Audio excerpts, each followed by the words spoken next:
desafio estar aqui. Eu confesso a vocês que o meu receio, o meu temor e tremor passa agora, porque eu sei que tem pessoas agora que estão intercedendo por mim, orando por mim, pedindo a Deus que sejamos todos usados, tanto aquele que fala, quanto aquele que está ouvindo. Amém? Amém. Essa foi a minha oração e é isso que eu tenho como objetivo fazer hoje, ser usado por Deus. E que Ele possa também usar a sua mente, os seus ouvidos, para que a vontade dEle seja estabelecida. Amém? Amém. Muito bem. Vamos ler o Evangelho de Lucas, capítulo 5, a partir do versículo 33. Lucas 5, de 33 ao 39. Esse é um texto conhecido, um texto que se repete também em Mateus 9 e também em Marcos capítulo 2, o texto que os três evangelhos citam como uma passagem de Jesus com os discípulos e também as palavras de Jesus citadas de forma muito parecida, muito igual. Mas a gente escolheu o versículo lá de Lucas 5, de 33 a 39. Meus irmãos, eu vou ler na minha versão e depois a gente pode fazer algumas considerações sobre as outras versões. Diz assim a partir do 33. Algumas pessoas disseram a Jesus: os discípulos de João Batista jejuam muitas vezes e fazem orações, e os discípulos dos fariseus fazem o mesmo, mas os discípulos do Senhor não jejuam. Jesus respondeu: vocês acham que podem obrigar os convidados de uma festa de casamento a jejuarem enquanto o noivo está com eles? Claro que não, mas chegará o tempo em que o noivo será tirado do meio deles. Então sim, eles vão jejuar. Jesus também fez esta comparação: ninguém corta um pedaço de uma roupa nova para remendar uma roupa velha. Se alguém fizer isto, estraga a roupa nova, e o pedaço de pano novo não combina com a roupa velha.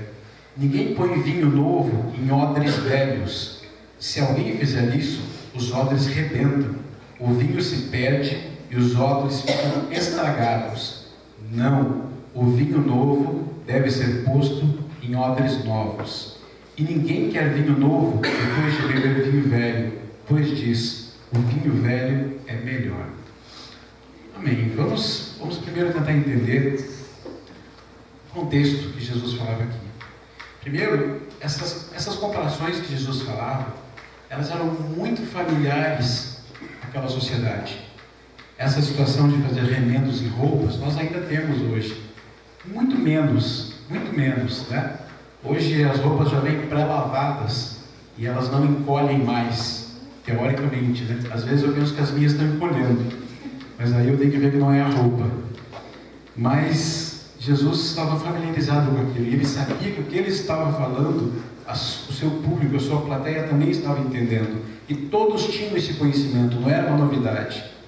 Um remendo de uma roupa não pode ser feito com tecido novo, porque o tecido velho não tem a mesma elasticidade, flexibilidade, a capacidade de absorver ali a água e secar de novo. Vai estragar as duas coisas, tanto a roupa quanto o remendo. Isso fica claro, é fácil compreensão. Mas a questão dos odres, eu confesso que eu tinha uma visão diferente, eu interpretava esse texto de uma forma diferente, porque eu achava que odres eram vasos de barro, onde aquele povo guardava o vinho. E aí quando eu fui pesquisar, não é isso. Eu tinha uma visão errada. Odre é uma garrafa de pele de animal. Então, eles não tinham recipientes de aço inoxidável, como existe hoje para guardar o vinho, ou tonéis de madeira, ou seja lá como se guarda o vinho hoje. Então, eles usavam normalmente uma pele de bode, com a parte traseira toda selada, costurada, colada, e deixavam um gargalo na perna e enchiam aquilo de vinho. E aquilo era lacrado, travado. Por quê? Porque o vinho iria fermentar ali dentro. O processo de fabricação do vinho passava por isso.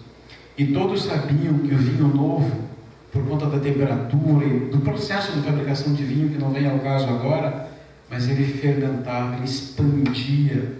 O vinho liberava dióxido de carbono e aquilo fazia com que a pele do animal se esticasse ao máximo, ao ponto de quase romper. Então todos sabiam, o vinho era uma bebida comum na época, talvez mais do que hoje até, porque eles não tinham outras, não havia refrigerante, o vinho era usado para todas as ocasiões.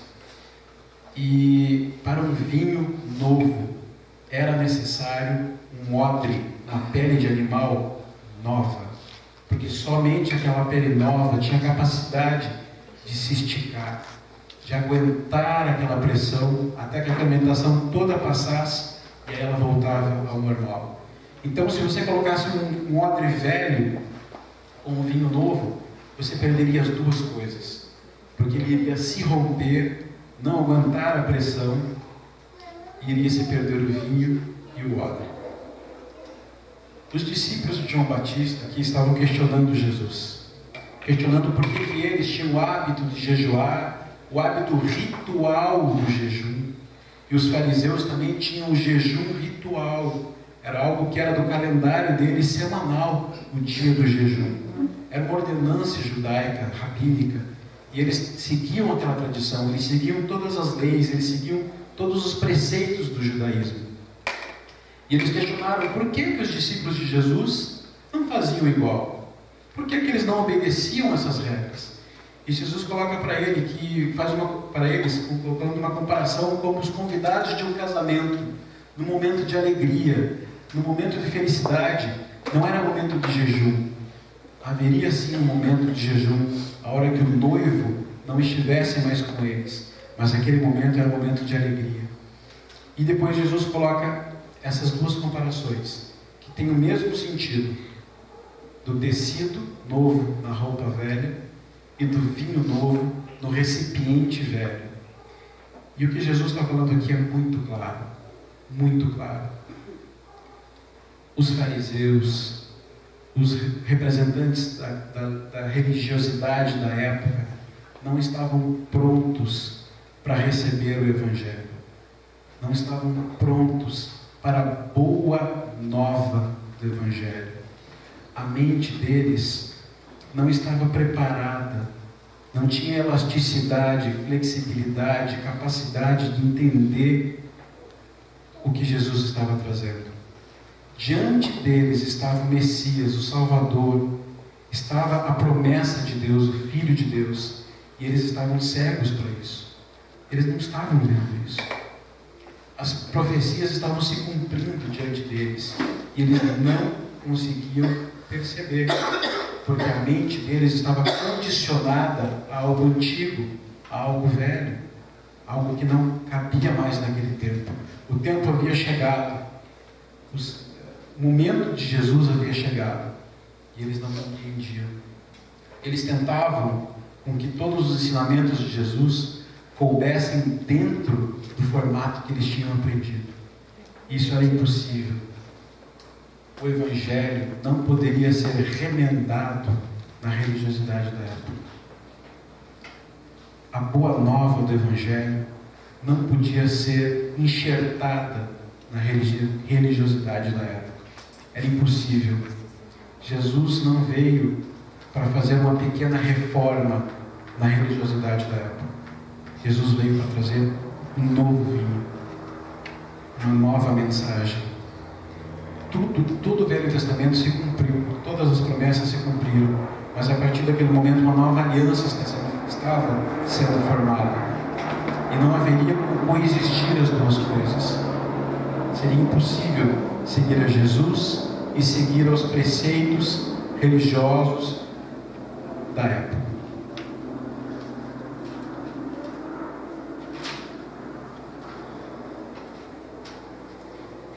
O legalismo judaico não estava preparado para a graça. O legalismo judaico não estava preparado para o perdão e para a reconciliação com Deus através de Jesus, através do Cristo. A mente deles não estava pronta para isso. E por isso eles não enxergaram. E a gente pode olhar para eles e falar assim, como que eles não enxergaram? Por que eles não viram? né? Será que é só eles? Será que só eles tinham essa dificuldade de romper com o velho e aceitar o novo?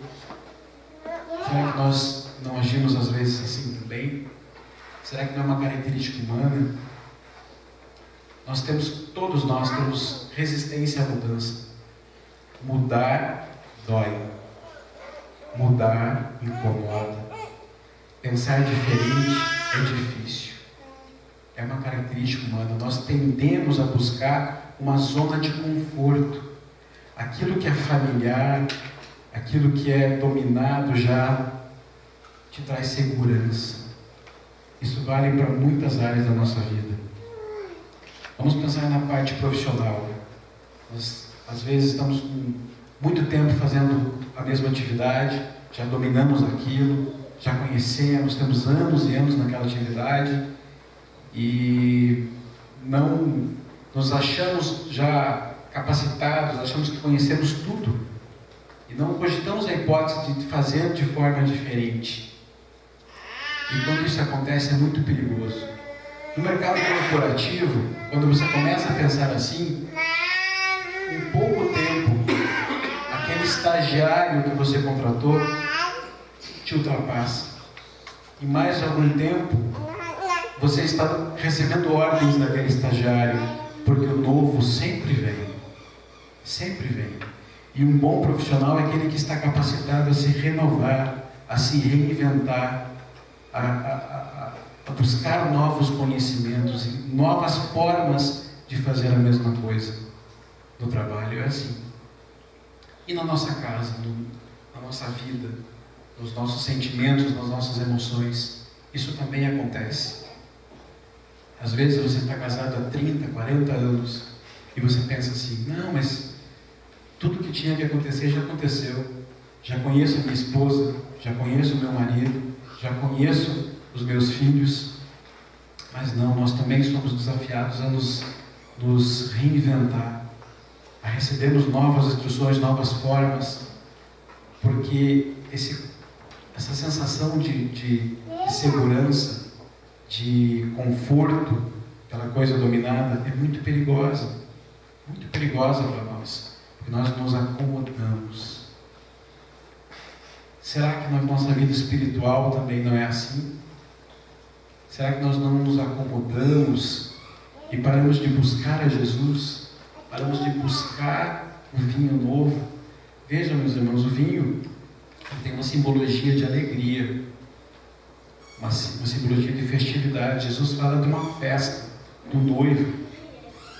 É isso que ele fala. Não adianta a gente ter uma interpretação diferente. O vinho novo representa novas coisas. E às vezes nós não queremos novas coisas porque elas trazem dificuldade. Mas isso é muito perigoso espiritualmente também. Porque nós deixamos de buscar a Jesus. Deixamos de buscar as novidades de Deus. O nosso Deus é um Deus criativo. É um Deus de novidade. É um Deus que renova forças, ânimo, desejos, sonhos, esperança, fé.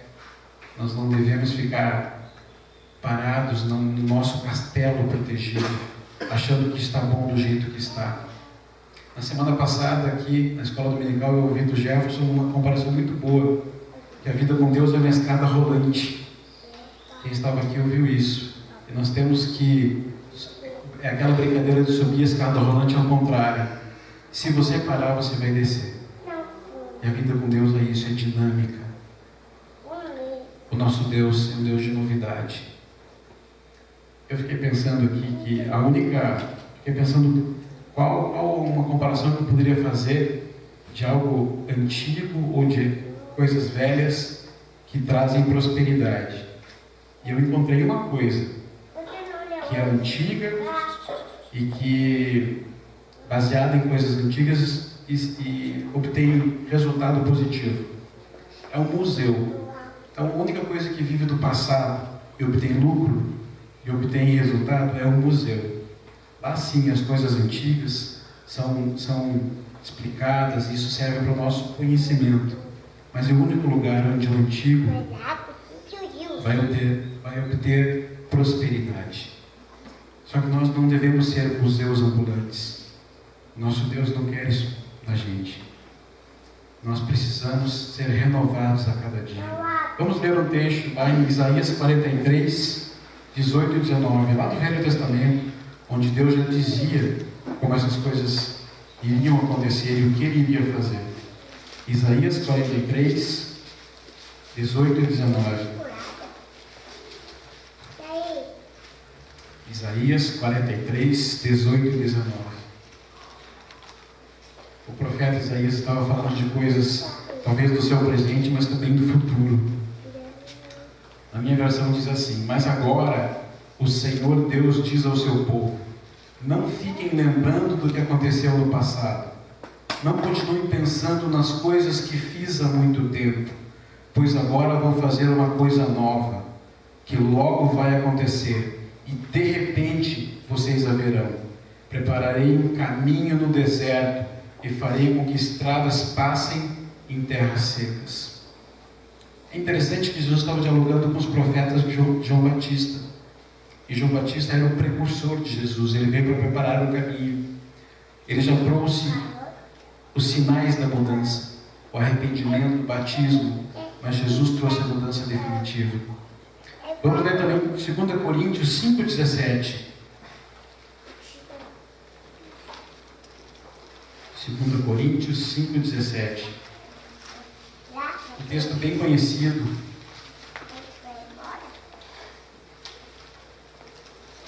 Segunda Coríntios 5,17. A minha versão diz assim: quem está unido com Cristo é uma nova pessoa. Acabou-se o que era velho e já chegou o que é novo. Quem pode ler na outra versão para mim, por favor? Alguém pode ler na versão 2 Coríntios 5,17. E assim, se alguém está em Cristo, é nova criatura. As coisas antigas já passaram, eis que se fizeram novas.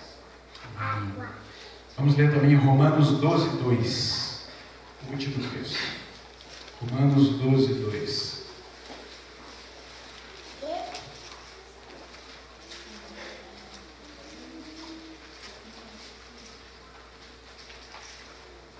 Romanos 12, versículo 2. Eu vou ler na minha versão aqui. Não vivam como vivem as pessoas deste mundo, mas deixem que Deus os transforme por meio de uma completa mudança da mente de vocês. Assim vocês conhecerão a vontade de Deus, isto é, aquilo que é bom, perfeito e agradável a Ele. Aqui fala de renovação da nossa mente, renovação dos nossos pensamentos. Fica um dilema, porque como se renovar? Como mudar a mente? Como mudar o pensamento? Como pensar de outra forma? Nós precisamos de Deus para isso.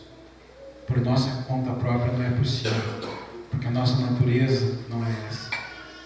Nós precisamos aceitar a renovação que o Senhor quer fazer na nossa mente. Às vezes nós estamos orando, pedindo a Deus mudanças em algumas coisas da nossa vida. Às vezes eu citei aqui a questão profissional. Às vezes nós estamos pedindo a Deus: Senhor, muda tal situação, muda, eu preciso de outra fonte de renda, outra alegria profissional, eu preciso ter realização profissional. E você está orando há bastante tempo, você está buscando isso do Senhor. Mas a pergunta nesta manhã é a seguinte: você está preparado, disposto para a mudança? Você será flexível o suficiente para que Deus mude a sua vida? Ou você está pedindo, mas desde que Ele não mexa com você, desde que Ele não mexa em nada das coisas que você organizou na sua vida? Quando nós oramos e colocamos todas essas questões diante de Deus, nós temos que estar preparados para que Deus nos estique como odre novo, para que o vinho novo que Ele vai colocar na nossa vida fermente. Isso talvez traga um pouco de dor, mas é necessário. Se nós estamos orando por uma mudança nos nossos relacionamentos, na nossa casa, na relação com os nossos filhos, talvez o Senhor esteja esperando a tua disposição para que Ele mude você e não o outro. Porque é fácil pedir a mudança no outro, né? Senhor, muda minha esposa, muda o jeito dela. Mas talvez sejamos nós que precisamos ser mudados. Ou muda meu marido, muda meus filhos, muda minha vida. Nosso Deus é um Deus de mudança, é um Deus que realiza essas coisas. Mas nós temos que, na nossa oração, colocar assim: faça-se a tua vontade. Muda conforme o teu querer, conforme a tua vontade. O Senhor sabe o que nós podemos aguentar, o que podemos resistir, sabe da nossa elasticidade, da nossa capacidade de absorver essas mudanças. Ele nunca fará algo que vai nos destruir. Ele sabe onde podemos chegar, mas nós temos que soltar isso. E na nossa vida espiritual é da mesma forma. Nós temos que permitir que o Senhor renove a nossa mente. Permitir que o Senhor traga o vinho novo. Nós temos que permitir, porque nós precisamos disso. Esse vinho novo é o que nos dá vida, o que nos dá alegria. Às vezes estamos há muito tempo sem uma alegria espiritual, sem perceber a ação de Deus. Estamos buscando isso dele. Mas nós temos que estar preparados para a mudança. E quando você perceber a mudança, quando você perceber que você está sendo esticado, virado de cabeça para baixo, que as tuas estruturas estão sendo mexidas, dê graças a Deus, porque Ele está agindo. O vinho de Deus está fermentando. Isso vai trazer coisas novas. Vai trazer coisas novas. Não vamos ter medo da mudança. Não vamos ter medo do vinho novo. Não vamos ter medo da ação nova de Deus. Vamos crer que o que Ele tem para amanhã é melhor do que o ontem e melhor do que o hoje. Essas são as promessas do Senhor. As misericórdias do Senhor se renovam a cada manhã. Renovo. As coisas velhas ficam para trás.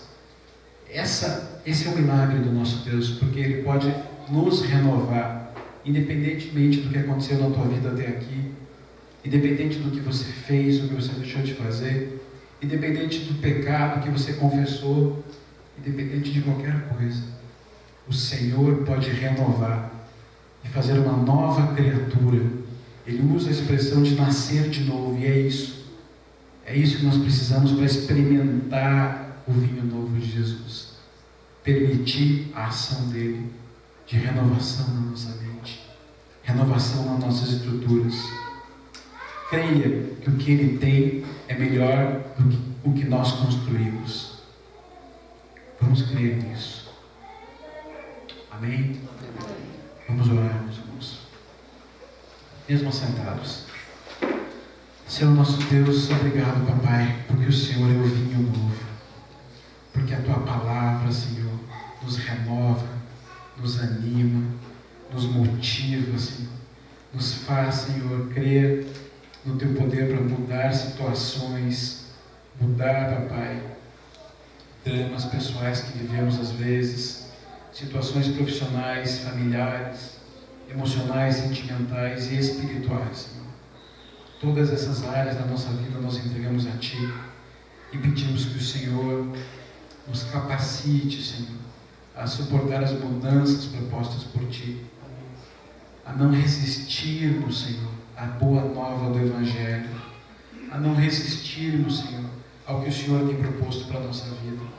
Nos capacita a aceitar novos desafios, novos ministérios, novas atitudes, novos comportamentos, novos posicionamentos diante da Tua igreja e da Tua palavra. Nos capacita, Senhor, porque somos frágeis e pequenos, mas em Cristo Jesus, Senhor, seremos novas criaturas. Em Cristo Jesus seremos fortes, maleáveis, flexíveis para suportar, Senhor. E quando o Teu vinho novo chegar, nós vamos desfrutar dele, Senhor. Nós vamos viver pela fé, Senhor. E vamos crer que o Senhor está no comando da nossa vida. mas nos capacita a isso, Senhor, em nome de Cristo Jesus. Nos faz novas criaturas, Senhor, através do Teu renovo. Nós te pedimos isso em nome de Cristo Jesus. Amém, Senhor. Amém, igreja. Obrigado.